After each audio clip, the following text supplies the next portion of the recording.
الرجيم بفضل بسم الله الرحمن الرحيم ولا تأكلوا مما لم يذكر اسم الله عليه صدق الله العظيم وقال نبينا محمد رسول الله صلى الله عليه وسلم إنما بعثت معلما كما قال عليه الصلاة والسلام.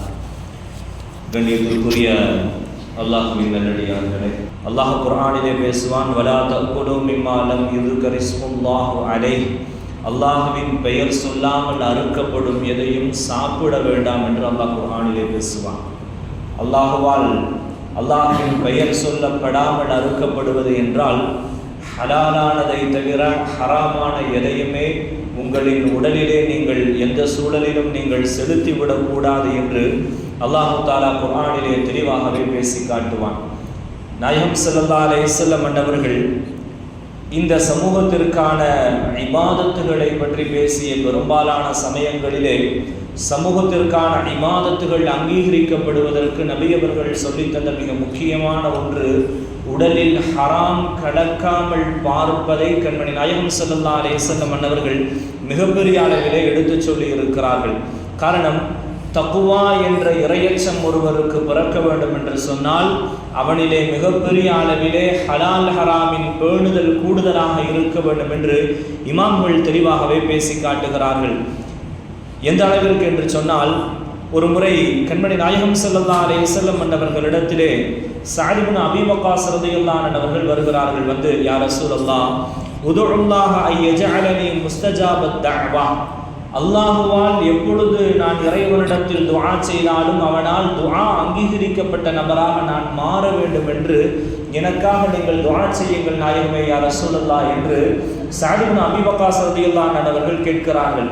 அப்படி கேட்ட உடனே ரசூலுல்லாஹி ஸல்லல்லாஹு அலைஹி வஸல்லம் சொன்னாங்க, உங்களுடைய உணவிட தயவு செய்து ஹராம் கலக்காமல் பார்த்து கொள்ளுங்கள். துஆ அங்கீகரிக்கப்படணுமா?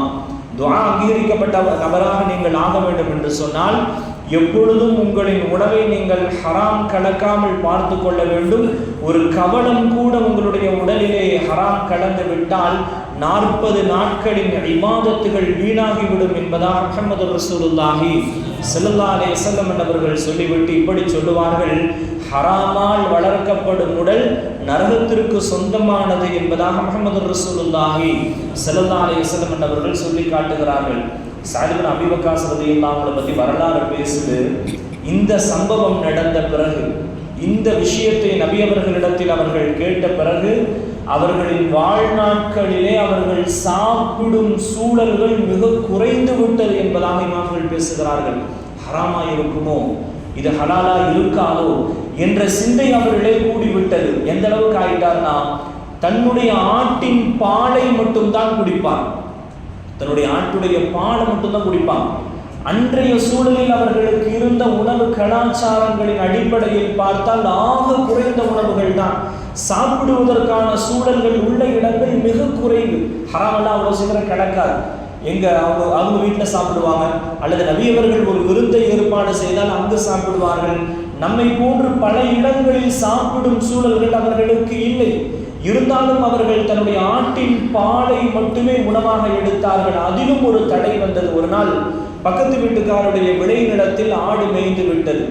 அதற்கு பிறகு அவர்கள் அந்த ஆட்டின் பாலையும் அருந்தவில்லை என்பதாக ஸஅத் இப்னு அபீ வக்காஸ் ரலியல்லாஹு அன்ஹு அவர்களை பற்றி வரலாறுகள் பேசுகிறது என்றால், அவர்களின் ஈமானை கொஞ்சம் நீங்கள் நிறுத்து பாருங்கள். அவர்கள் ஈமான் எந்த அளவிற்கு இருந்தது என்றால், அந்த மேய்ந்த புல்லின் அதனால் கிடைக்கக்கூடிய பால் ஒரு துளியாவது அந்த ஆட்டின் கடைசி காலம் வரை இருந்து விடுமோ என்பதற்காக கடைசி வரை அந்த ஆட்டில் இருந்து பாலை அவர்கள் பருகவில்லை என்று சொன்னால், முஹம்மது ரசூலுல்லாஹி ஸல்லல்லாஹு அலைஹி வஸல்லம் அவர்கள் தெளிவாக நமக்கு கற்றுத் தருகிறார்கள், உணவில் ஹலால் ஒரு பக்கம், ஹராம் கலக்காமல் பார்ப்பது எந்த அளவிற்கு முக்கியம் என்பது நாயகம் ஸல்லல்லாஹு அலைஹி வஸல்லம் அவர்கள் சொல்லி காட்டுகிறார்கள். சுஃபியான் ஸௌரி ரஹிமஹுல்லாஹ் அவர்கள்ட்ட ஒருத்தர் வந்து கேட்பார், இமாம் அவர்களே, சஃப்ல வலது பக்கம் நிற்கிறது நல்லதா, இடது பக்கம் நிற்கிறது நல்லதா? வந்து கேட்பார், வலது பக்கம் நிற்கிறது நல்லதா, இடது பக்கம் நிற்கிறது நல்லதா? உடனே அவங்க சொல்லுவாங்க, வலது பக்கம் இடது பக்கம் நிற்கிறதெல்லாம் அப்புறம் பாருங்க, உணவில் ஹராமு கலக்காமல் பார்த்து கொள்ளுங்கள். ஹராமு கலந்து விட்டால் வலது இடது முன்பு பின்பு எங்கு நின்றாலும் உங்களின் தொழுகை உங்களுக்கு இல்லாமல் போய்விடும். நீங்கள் எங்கு நின்றாலும் தொழுகை கூடும், ஆனால் எங்கு நின்றாலும் ஹராம் இருந்தால் அந்த தொழுகையே கூடாமல் போய்விடும். உங்கள் உணவில் நீங்கள் ஹராமை கலக்காமல் பார்த்துவிட்டு தொழுகையில் எங்கு நிற்கலாம், எப்படி நிற்கலாம், எப்படி இபாதத்து செய்யலாம் என்ற சிந்தையெல்லாம் உங்களிடத்தில் வர வேண்டும் என்பதாக அவர்கள் சொல்லித் தந்தார்கள் என்றால் நாம் சிந்திக்க வேண்டும். உணவிலே ஹராமுகள் கலப்பது இறைவனால் தடை செய்யப்பட்ட மிகப்பெரிய விஷயம். அல்லாஹ் பாதுகாப்பானாக. எந்த அளவுக்குன்னு சொன்னா, இமாம்கள் ஹராமை தன்னுடைய வாழ்விலிருந்து தடை செய்ய வேண்டும் என்பதற்காக வேண்டி மிகப்பெரிய அளவில் அவர்கள் பேணுதலை கடைபிடித்திருக்கிறார்கள். இமாம் அபூ ஹனீஃபா ரஹிமஹுல்லாஹ் அவர்களின் சம்பவத்தை கூட சமீபத்தில் ஜும்ஆவிலே பதிவு செய்திருந்தோம். இமாம் அவர்கள் பொது கிணற்றிலிருந்து கிடைத்த நீரால் சமைக்கப்பட்ட உணவை அவர்கள் தவிர்க்கிறார்கள். தவிர்க்கப்பட்ட அவர்களின் வீட்டில் ஆனால் சமைக்கப்பட்ட உணவு நைல் நதியில் கடந்து விட்டதால் நைல் நதியில் இருக்கும் மீன்களை கூட வாழ்விலே நான் சாப்பிட மாட்டேன் என்று சொல்லும் அளவிற்கு ஈமானுக்கு சொந்தக்காரர்களாக அவர்கள் இருந்தார்கள் என்றால் அது அதன் அடிப்படை என்ன தெரியுமா?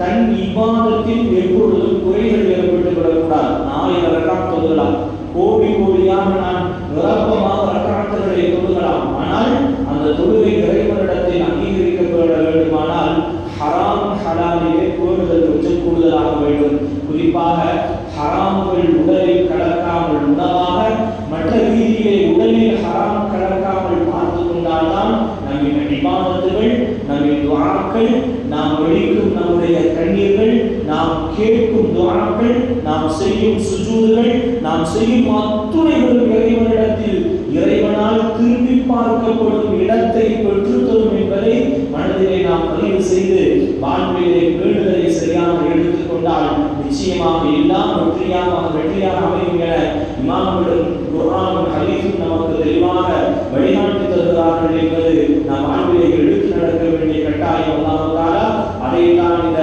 குர்ஆன் இன்றைய ஓதிய ஜுஸுவிலே அல்லாஹ் தஆலா குறிக்காட்டி இருக்கிறான். உங்களிடத்திலே எங்கள் நினைவை உங்களுக்கு நான் ஏற்படுத்தி அல்லாஹ் தஆலா எப்பொழுதும் ஹலால் ஹராமிலே பேணுதல் உள்ளவர்களாக வாழச் செய்து வாழ்வில் எவ்வளவு இக்கட்டான சூழல் வந்தாலும், எவ்வளவு நெருக்கடிகள், மோசமான நெருக்கடிகள் வந்தாலும், எவ்வளவு தாங்க முடியாத சிரமங்கள் வந்தாலும் ஹராமின் பக்கம் இறைவன் எப்படியும் நம்மை செல்லாமல் பாதுகாப்பானாக.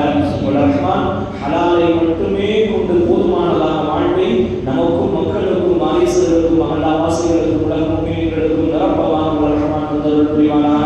ஹலால் ஹராமிலே பேணுதலுள்ளவர்களாக வாழச் செய்து மரண நேரத்திலும் கூட ரஹ்மான் ஹலால் ஹராமிலே பேணி வாழ்ந்தவர்களாக ரஹ்மான் மரணிக்க செய்வானாக.